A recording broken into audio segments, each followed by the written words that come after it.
आज खरं तर गोड गोड बोलायचा दिवस आहे, पण गोडासोबत सत्य देखील बोलायचा दिवस आहे. आपल्याला सर्वांना माहिती आहे, काल जो मी एक विषय घेतला होता तो आपल्या राज्यासाठी फार महत्त्वाचा आहे. तो म्हणजे डॅव्होस दौरा, जे घटनाबाह्य मुख्यमंत्री आहेत त्यांचा. मागच्या वर्षी पण आपण पाहिलं असेल, घटनाबाह्य मुख्यमंत्री स्वतः चार्टर प्लेन करून साधारणपणे 28 तासासाठी डॅव्होस दौऱ्यावर होते.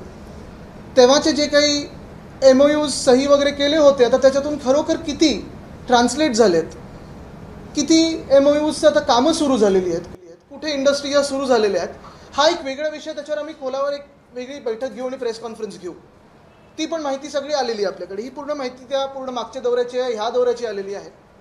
पण त्या मागच्या दौऱ्यामध्ये आपल्याला आठवत असेल, 28 तासावर साधारणपणे 40 कोटी एवढा खर्च या घटनाबाह्य सरकारने केला होता डॅव्होसच्या दौऱ्यावर, एका दौऱ्यावर. सुमारे ह्याच तारखेला गेले होते, 15-16 तारखेला गेले होते, 17 तारखेला गेले होते, 18 तारखेला धावत परत आले होते. आणि मग योगायोगाने आज जो मी विषय काढलेला आहे, मागच्या 15 जानेवारी 2023ला आपल्याला आठवत असेल, मी रस्त्याच्या घोटाळ्याबद्दल देखील याच दिवशी एक गौप्यस्फोट केला होता. तो घोटाळा लोकांसमोर आणला होता. जवळपास 1 वर्ष झालेलं आहे, बरोबर 1 वर्ष झाले खरं. दक्षिण मुंबईतले रस्ते अजूनही कुठेही सुरू झालेले नाही आहेत. इतर मुंबईतले जे रस्ते आहेत, आपल्याला माहिती आहे, सर्वत्र जी काही हालत आहे आपण बघता, सगळीकडून खोदून ठेवलेलं आहे. पण ते खोदणं हे रस्त्यांसाठी नाही, तर वेगळ्या वेगळ्या कारणांसाठी, कुठे STPसाठी असेल, स्टॉर्म वॉटर ड्रेनसाठी असेल, शिवेज लाईनसाठी असेल, तो देखील एक वेगळा विषय. पण आजचा जो विषय आहे तो फार महत्त्वाचा आहे आपल्या सर्वांसाठीच. कारण आज जे घटनाबाह्य मुख्यमंत्री पुन्हा एकदा डॅव्होसला चाललेले आहेत, त्यांच्यासोबत जवळपास 50 लोक, म्हणजे आधी 50 खोके, आता 50 लोक, ही डॅव्होस दौऱ्याला ही सगळी मंडळी ही चाललेली आहे. आता ही लोक कोण आहेत, कशासाठी चालले आहेत, का म्हणून चालले आहेत, नक्की काम काय, ही एक वेगळी गोष्ट झाली. पण धक्कादायक गोष्ट ही आहे, जी माहिती मला काल कळली, की जेव्हाही कुठच्याही अधिकृत दौऱ्यावर जायचं असतं, मग आपण मंत्री असाल, अधिकृतरित्या कुठच्याही डेलिगेशनमध्ये आमदार खासदार म्हणून जात असाल, सरकारला तुम्ही जेव्हा रिप्रेझेंट करता, किंवा मग मुख्यमंत्री म्हणून जाता, तेव्हा केंद्रीय MEA म्हणजे मिनिस्ट्री ऑफ एक्सटर्नल अफेअर्स, परराष्ट्र मंत्री, ह्यांची तुम्हाला परवानगी लागते. आणि वित्त खातं केंद्राचं, ह्याची देखील परवानगी लागते. ह्याच्यात जेव्हा आम्ही गेलेलो, डॅव्होसला असेल, COP26ला असेल, दोन्ही वेळा कुठेही अडचण नाही आली. आम्हाला जी काही आम्ही नावं दिलेली, जी काही पूर्ण यादी दिलेली भेटीगाठीची, ती आम्ही सगळी सबमिट केली होती. आणि 48 तासात दोन्ही खात्यांनी आम्हाला क्लिअरन्स दिला होता. परवानगी देतात, असं नाही की काही लपून ठेवायला लागतं. पण गंमत अशी झालेली आहे, धक्कादायक गोष्ट ही आहे, की केंद्रात पण सरकार भाजपचंच असताना इथे भाजप प्रणित जे खोके सरकार बसलेलं आहे, ह्या 50 लोकांमधून मला वाटतं नुसतं 10 लोकांना परवानगी मागितली होती आणि परवानगी जशीच्या तशी दिली गेलेली आहे.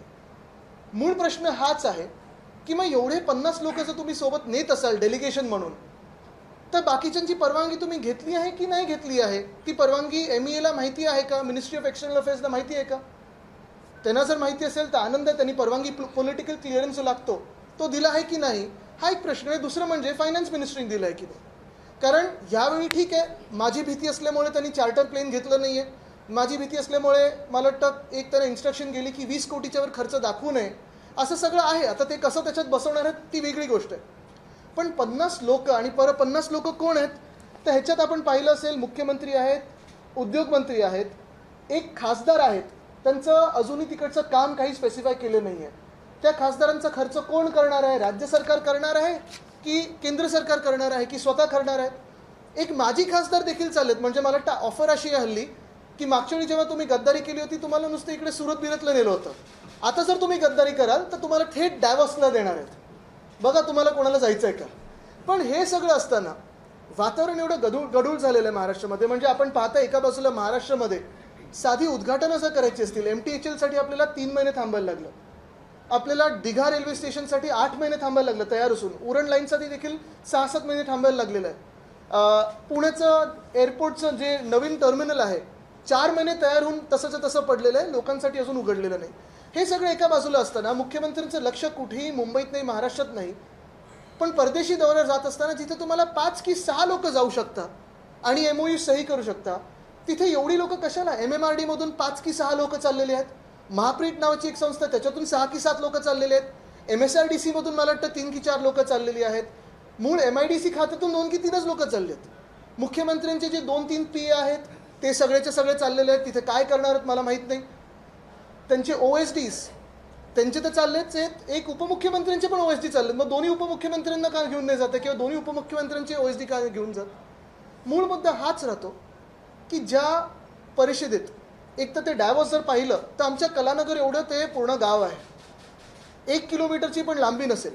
तसंच डॅवॉस आणि क्लॉस्टर्स या दोन्ही गावांमध्ये त्यांचं एक पब्लिसिस्ट चाललेलं आहे. बरं 2-3 दलाल पण घेऊन चाललेत. ही सगळी जर यादी आपण पाहिली तर आपल्याला देखील धक्का बसेल की एवढे सगळे लोक डॅवॉसमध्ये नक्की सुट्टी मनवायला चाललेले आहेत, सुट्टी करण्यासाठी चाललेत, मजा घेण्यासाठी चाललेत की खरोखर काम करण्यासाठी चाललेत. आणि खरोखर जर काम करायचं असेल तर राज्याचे जे प्रमुख असतात आत्ता घटनाबाह्य आहेत पण ते त्यांच्याबरोबर 1-2 ACS घेऊन जाऊ शकतात. ज्या खात्याशी MOU आहे त्या निगडीत खात्याशी लोक घेऊन जाऊ शकतात. एक जरी घेऊन गेलं तरी बस असतं. सही करायला किती लोक पाहिजेत. जर कुठच्या बॅगा उचलायच्या असतील, गाडीला धक्का मारायचा असेल, काही खेळ खेळायचा असेल तिथे तर 50 लोक गरजेचे आहेत. पण उगीच आहेत म्हणून घेऊन जायचं, कोणी विचारत नाही म्हणून घेऊन जायचं. केंद्र सरकारचा पण काही अंकुश राहिलाय की नाही मला माहिती नाही. पण खरं तर MEAने विचारलं पाहिजे. आणि मी आज MEAला सवाल करतोय की 50 लोकांचं डेलिगेशन, राष्ट्रीय डेलिगेशन पण 10 ते 12 लोकांपेक्षा जास्ती नसतं. पण हे डेलिगेशनमध्ये कोण आहेत पुन्हा एकदा विचारतो मी. बिझनेसमॅन कोण आहेत का तर नाही आहेत. सगळेचे सगळे PA आहेत, OSD आहेत आणि सगळेच लोक हे पूर्ण त्यांची यंत्रणा घेऊन चाललेले आहेत. कशासाठी हा एक मूळ प्रश्न राहतो. ह्याच्यावर काही आपल्याला विचारायचं असेल तर विचारू शकतो. हिंदी में बता दीजिए, दावोस का मुद्दा आपने उठाया, क्या आपके पास जानकारी है एक और उसका तकनीकी बताइए पहलू की क्या परमिशन की जरूरत होती, कितने लोगों को ही ले जा सकते हैं. यही बात है जो पिछले साल हमने डावोस का मुद्दा उठाया था. तो आपको याद होगा कि जो हमारे रेजिम के, क्योंकि ये सरकार मैं मानता ही नहीं हूँ, ये सरकार इलीगल है, अनकॉन्स्टिट्यूशनल है, संविधान के खिलाफ बनाई हुई सरकार है. तो ये जो सरकार की जो गद्दार गैंग के लीडर है जो पिछले साल गए थे, लगभग 28 घंटों के लिए डावोस का दौरा करके आए थे. लेकिन उस 28 घंटों में 40 करोड़ का खर्चा उन्होंने किया है. दिखाया होगा 35 से 40 करोड़, मुझे पता नहीं अभी तक उन्होंने सैंक्शन किया है कि नहीं. लेकिन यही बात आती है कि इस साल का जो डावोस का दौरा है उस टूर पे या ट्रिप पे या छुट्टी पे वो जो लोग लेके जा रहे हैं 50 लोगों का डेलीगेशन लेके जा रहे हैं. हम महाराष्ट्र में सुनते आए थे 50 खोखे की बात. अभी 50 लोगों को लेके जा रहे हैं. और क्यों लेके जा रहे हैं किसी को भी पता नहीं. लेकिन इन 50 लोगों में ना कोई बिजनेसमैन है, ना कोई ऐसा आदमी है या कोई ऐसी औरत है जो वहाँ जाके अपने महाराष्ट्र के लिए कुछ बात कर सके या काम कर सके. जो सारे के सारे लोग जा रहे हैं वो OSDs है, PAs है, पब्लिसिटी वाले हैं, MP है, ex-MP है. जो कोई बात MOU पे कर नहीं पाता है उसको लेके जा रहे हैं. काफ़ी सारे एजेंसीज को लेके जा रहे हैं. और ये खर्चा कैसे दिखाएंगे, क्यों दिखाएंगे. मूल बात यही है, अगर ये खर्चा खुद ने भी किया हो तो भी क्या ये MEA से परमिशन इनको मिली है. क्या MEA को पता है कि 50 लोगों का डेलीगेशन महाराष्ट्र से जा रहा है और सिर्फ 10 लोगों की परवानगी उन्होंने ली है. क्या MEA को पता है कि 10 लोगों की अगर सैंक्शन दी हो तो 40 अन्य लोग ऐसे ही जा रहे हैं. अगर आपने देखा होगा तो पूरा नेशनल डेलीगेशन भी इतना बड़ा नहीं होता है. यही बात रहती है. फिर इनको क्या जरूरत पड़ी कि 50 लोगों को साथ लेके जाने की. आता विवेकजी आता मैं मागच्या वेळी जेवढे MOU झाले होते 1000 कोटी रुपयांचे त्यामध्ये किती प्रकल्प आलेले आहेत, किती आलेले आहेत त्याच्यावर आम्ही पूर्ण आता प्रेस कॉन्फरन्स घेऊन. पण पहिला मुद्दा हाच आहे की आज मुख्यमंत्री कार्यालयाने खरोखर किती लोकांना परवानगी मिळालेली आहे MEA कडून हे त्यांनी प्रेस नोट काढावी. किती लोक खरोखर चाललेत. कारण बघा नंतर व्हिडिओज तिथून येऊ शकतात. तिथे पण लोक लक्ष ठेवून आहेत किती लोक चाललेत. अनेक दलाल चाललेत त्यांच्यासोबत. कशासाठी चाललेत. तिथे MOUच्या बरोबरच काही पैसे वगैरे बाजूला देणार आहेत का हा एक विषय येतोच. पण त्यांनी स्पष्ट करावं की किती लोक जाणार आहेत. मी ऐकतोय काल काही लोक गेलेत, आज काही लोक चाललेली आहेत, उद्याही काही लोक जाणार आहेत. हे सगळं जे पूर्ण धुक्याचं वातावरण बनवून ठेवलेलं आहे ते स्पष्ट करावं. तिसरी गोष्ट म्हणजे मुख्यमंत्री तिथे कोणाकोणाला भेटणार आहेत. जसं आम्ही त्यावेळी जाहीर केलेली तसं यादी त्यांनी जाहीर करावी फोटो सकट. आणि आता त्यांनी यादी पूर्ण आयटनरी जाहीर करावी. आदित्य जिस तरीके से एक मिनट उनका एक सवाल था फिर यहाँ था. 10 लोग के डेलीगेशन ऑफिशियली अलाउड. आपने 50 लोग जा रहे हैं तो क्या इसमें 10 से ज्यादा लोग जाने की परमिशन नहीं मिलती है. नहीं नॉर्मली अगर देखिए को सिर्फ 10 ही भेजने पर स्टेट वाइज. जो हमारा एक्सपीरियंस रहा है, हमारा डेलीगेशन पिछले समय का जो था डावोस में 2022 का हो या फिर COP26 का हो, जैसे ही आप परमिशन मांगते हो अगर उसमें कोई दिक्कत ना हो, कुछ गड़बड़ी ना हो तो मिल जाती है. हमें भी 2 दिनों में मिल गई थी परमिशन. तो इसमें परमिशन मांगने में क्या दिक्कत है इनको. और अगर 50 लोग जा रहे हैं तो दिखाओ MEA को कितने लोग जा रहे हैं. ये आपके देश की ही सरकार को आप अंधेरे में रख रहे हो, ये कौन सी बात हुई? अपनी दलालों का मुख्यमंत्री लगातार ये कहते रहे हैं कि हम लोग काम कर रहे हैं और ग्राउंड पर बहुत सारी चीजें हमने इम्प्लीमेंट की है। अपोजिशन के लोग यानी परोक्ष तौर पर आप लोगों का बिना नाम लिए उन लोगों के पैरों तले जमीन खिसक गई, इसलिए हर चीज पर सवाल उठा। नहीं, बिल्कुल हमारे राज्य के पैरों तले जमीन खिसक रही है। अगर आपने देखा तो उन्होंने बहुत काम किया है। उन्होंने पूरा डायमंड बोर्ड सूरत लेके गए हैं, उन्होंने बुलेट ट्रेन के लिए जगह फ्री दी है, लेकिन हमारे MTHL के लिए टोल लगा है। उन्होंने बहुत ही काम किया है। यानी अगर आपने देखा होगा तो वेदांता फॉक्सकॉन को गुजरात भेज दिया है, एयरबस टाटा को गुजरात भेज दिया है, मेडिकल डिवाइस पार्क हो, बलड्रग पार्क हो, ये सारे गुजरात भेज दिए। वर्ल्ड कप फाइनल भी हमारी बहुत गुजरात को भेज दी है। तो बहुत काम किया उन्होंने, लेकिन सिर्फ ये भूल जाते हैं कि वो गुजरात के मुख्यमंत्री नहीं, महाराष्ट्र में एक सरकार जो उन्होंने गद्दारी करके बनाई है उसके मुख्यमंत्री है। एक मिनिट का जिक्र आपने किया काय की अध्यक्षांना आम्ही नेहमी बोलतो ह्या बाजूला पण बघा तसं आज आपने दलालों का जिक्र किया तो उसको लेकर स्पेसिफिक जानकारी पाई कि किसी विभाग के टेंडर नहीं। आप देखिए ना, आप अगर आज जैसे पैप्स होते हैं एयरपोर्ट पे, तो आप देखिए कौन कौन किसका फोटो आप निकाल सकते हो वहां तो आएगा ही फोटो। 3-4 आहेत। आणि तुम्हाला हेच सांगतो मी, मुख्य गोष्ट हीच आहे, ते दलाल मित्र वगैरे ते सगळी कंपनी एक आहे। 50 लोकांचं ऑफिशियल डेलिगेशन आहे। माझ्या माहितीप्रमाणे खूप वेळा असं असतं की नवरा किंवा बायको स्पाऊस म्हणून कोणीतरी एक जाऊ शकतं अधिक, ते ठीक आहे, चला ते पण मी मान्य करतो। मुलांना पण घेऊन चाललेत म्हणजे तुम्ही 70 लोकांचं हे पूर्ण जे वराड निघालं लंडनला नाटक होतं ना, तसं वराड निघालं डायव्हॉर्सला, असं सगळं चाललंय। आता हे कसं मी सांगू, तिथे तुम्ही बघा मी कधीही कुठच्याही प्रेस कॉन्फरन्समध्ये कोणाचं नाव घेत नाही, कारण मूळ भांडण माझं त्या व्यक्तीबरोबर नसतं, पण जी चालली पद्धत आहे ते बदलण्यासाठी मी करत आहे। आणि जसं मी सांगितलं स्पष्टीकरण आहे। क्या आपको लगता है कि जिस तरीके से दावोस में इतना बड़ा डेलीगेशन जा रहा है उससे इन्वेस्टमेंट कम होगा और जो राज्य का खर्च है वो बढ़ेगा? मुझे लगता है इस पे एक ही बात है, प्रिंसिपल की बात है। पहली बात तो जो आप लेके जा रहे हो जिन लोगों को, उनकी परमिशन पॉलिटिकल क्लियरेंस क्या MEA से आपने लिया है, क्या फाइनेंस मिनिस्ट्री से लिया है? दूसरी बात, अगर लिया होगा तो फिर छुपाने की क्या बात हो? तीसरी बात, जो काम 7 या 10 लोग कर सकते हैं, चलो 15 लोग कर सकते हैं, वहाँ 50 लोग जाने की क्या जरूरत है, पूरी फॅमिली जाने की क्या जरूरत है? यही बात रही। ते आतच आहेत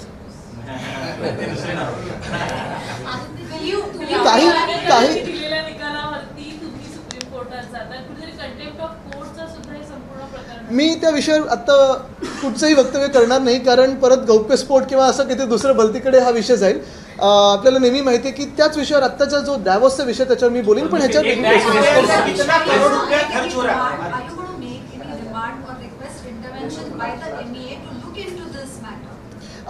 My personal experience has been with the MEA that while going to COP26 or while going to Davos in 2022, whatever permissions we had asked for, we got a political clearance from MEA and Finance Ministry in 48 hours flat. There was no problem, it was all smooth. The problem today is the government of Maharashtra, rather the illegal government of Maharashtra, the regime sitting here is taking almost a delegation of 50 people. 50 people are not business people. 50 people are not traders. They're all CMO, OSD, PAs and all office staffers who are going on the names of various agencies like MMRDA, MSRDC, Mahapreet and many more. MIDC also. The problem is, I personally believe, and what I've heard from yesterday, is only 10 or 11 people have been asked for a clearance and have got the necessary clearance. The rest of the people are going as various agencies. Now finally, all of these agencies represent the government of Maharashtra and eventually the government of India. Is the MEA aware of all the 50 names plus wives and children that are going to Davos? Davos is really a small town. Is everyone going to stay in the same place? All publicists are going. I heard 3-4 reporters are going. Is everyone going to stay in Davos? Otherwise, it's almost a 2-hour journey from the closest other city. Why are we spending so much? 3, if some people are also spending from their own pockets on travel, the food, the stay, the movement around there is going to be paid for by the government of Maharashtra, which eventually means all of us as taxpayers. Why do you need 50 people when you can do the job of signing MOUs only with just the illegal CM and 6 or 7 other officers? It's purely a professional job. It's not a sightseeing tour. पिछले बार कितने करोड़ रुपया जो है OSDचा विषय काढला, तेच OSD तैवानला देखील गेले होते आणि त्यांचा IT घोटाळ्याचा जो प्रकरण आहे ते आता बाहेर पडलंय आणि ते आता पुन्हा एकदा डावोसला देखील जात आहेत। कशा प्रकारे? नाही, माझं मत आहे की दोन्ही मुख्यमंत्र्यांमध्ये असं जास्ती दुजाभाव करू नये, दोन्ही मुख्यमंत्र्यांचे OSDs घेऊन जावं। आता 50 देतात तर 51 कशाला सोडतात? तुम्ही पाठपुरावा करताय त्या संदर्भात जी जे ऑनलाईन पिटिशन आहे त्या संदर्भात तुम्ही ट्विट देखील केलेलं आहे, काय नेमकी डॅव्हॉसचा एक विषय जसं झाला तसं रेसकोर्स आपल्या राज्यातला आणि मुंबईतला महत्त्वाचा विषय. रेसकोर्सचं आपल्याला सर्वांना माहिती आहे 10 वर्षापूर्वी 11 वर्षापूर्वी लीज संपलं. आत्ता गेल्या 2-3 महिन्यामध्ये आणि जेव्हा मी विषय फोडला तेव्हा हे सगळं आपल्या समोर आलं. 3 की 4 RWITCचे जे कमिटी मेंबर्स आहेत त्यांनी एका बिल्डर मित्राबरोबर मुख्यमंत्र्यांच्या एक डील केलेलं आहे ज्याच्यात रेसकोर्सला 3 भागात विभागलं जाणार आहे. पहिला भाग आहे साधारण 90 ते 51 एकरचा जिथे रेसिंग होईल, घोड्यांची जी काही सगळं पोलो बिलो होईल ते आहे. दुसरं म्हणजे 120 एकरचं जिथे थीम पार्क हे न बनवायचं. आणि तिसरा भाग आहे जो असून कोणी बोलत नाही आहे पण याच्यात 2-3 गोष्टी महत्त्वाच्या आहेत. एक तर आम्ही पूर्णपणे रेसकोर्स ह्या विभागणीला विरोध करू, मग गरज पडली तर RWITCला पण विरोध करू. त्यांना घोडे इथे नसते राहण्याचे नका आणू. आम्हाला तिथे ARC वगैरे सारखे जे उत्साही क्लब्स आहेत त्यांच्यासोबत तिथे घोड्यांच्या ॲक्टिव्हिटीज करू. पण दररोज तिथे हजारो लोक मुंबईकर चालायला जातात, योगा करायला जातात, खेळायला जातात, लाफ्टर क्लब्स आहेत, ब्लाइंड क्लब्स आहेत, सगळे तिथे आहेत. ह्या सगळ्यांना तुम्ही एक चांगली 226 एकरची जागा विभागून तुम्ही विभागणी करून त्याची काय करणार नक्की? तिथे त्यांना 100 कोटी मुंबई महानगरपालिकेचे त्यांना स्टेबल्सवर घोड्याच्या तबेल्यावर खर्च करायचे. कोणी म्युन्सिपल कमिशनरना अधिकार दिला आहे 100 कोटी तिथे घोड्याच्या तबेल्यावर खर्च करण्यासाठी? त्यांना SRA तिथे इन्स्टिट्यूट असते, ते सांगतात बाजूच्या SRAमध्ये जागा देऊ. बाजूच्या SRAमध्ये जागा आहे का? बरं, फ्री FSI जो देणार तो कोणाच्या तुम्ही पैशातून देणार? मुंबईकरांच्या FSIतून देणार आहे. मूळ गोष्ट हीच आहे की तिथे भाजप प्रणित खोके सरकार ही जागा गिळायला बघते, बिल्डर्सच्या हातात द्यायला बघते. भाजपचा याच्यावर काय भूमिका असेल आणि भाजपची डॅव्हॉसच्या दौऱ्यावर काय भूमिका असेल ही आज भाजपने स्पष्ट करा. असंवैधानिक मुख्यमंत्री कह रहे हैं, जबकि सुप्रीम कोर्ट के बाद अभी विधानसभा अध्यक्ष ने भी एक फैसला दिया, उसके बाद भी आपको किस तरीके से लगता है? क्योंकि सरकार में बैठे लोग कह रहे हैं कि अब तो असंवैधानिक बोलना बंद करें. मुझे लगता है कि आज मैं सिर्फ डैवॉस और रेसकोर्स पे बोलूंगा. जैसे घोड़े को ब्लिंकर्स होते हैं तो लंबी रोज का घोड़ा हो तो ब्लिंकर्स लगा के ही चलूंगा. अन्य बातों पे कई इंडिया गठबंधन का मुद्दा आप जो है लगातार कोशिश कर रहे हैं मायावती को भी जो इंडिया गठबंधन में शामिल किया जाए, लेकिन आज उन्होंने कहा है मैं वो डैवॉस जा रहे हैं उनके साथ. तो उन्होंने कहा मैं अकेले लड़ूंगी. आपको लग रहा है कि उधर अभी बनाने नहीं, मुझे लगता है आज सिर्फ डैवॉस के लिए बात सीमित रखते हैं क्योंकि ये बहुत ही महत्वपूर्ण विषय है. हमें लगता होगा कि ये विषय हल्का हो, लेकिन क्या होता है कि जब हम एक डेलीगेशन करके जाते हैं, महाराष्ट्र को एक रिप्रेजेंट करते हैं या देश का प्रतिनिधित्व करते हैं, तो वहाँ के भी लोग वो भी एक रेपुटेशन बनाते रहते हैं कि ये कौन से लोग हैं, क्या करने आए हैं, कैसे उनका बर्ताव है. 50 लोगों की भीड़ लेके जाओ जो मजा करने जा रहे हैं, जो 2-3 दलाल जा रहे हैं, पब्लिसिस्ट जा रहे हैं, ex-MP जा रहे हैं, तो मुझे लगता है ये चित्र कुछ सही नहीं रहेगा. ये देश के लिए हानिकारक है ये चित्र और इसे बदलना ज़रूरी है. अभी भी वक्त गया नहीं है. मुख्यमंत्री कार्यालय ने स्पष्ट करे कि कितने लोगों का पॉलिटिकल क्लियरेंस आया है और कितने लोग जाने वाले हैं.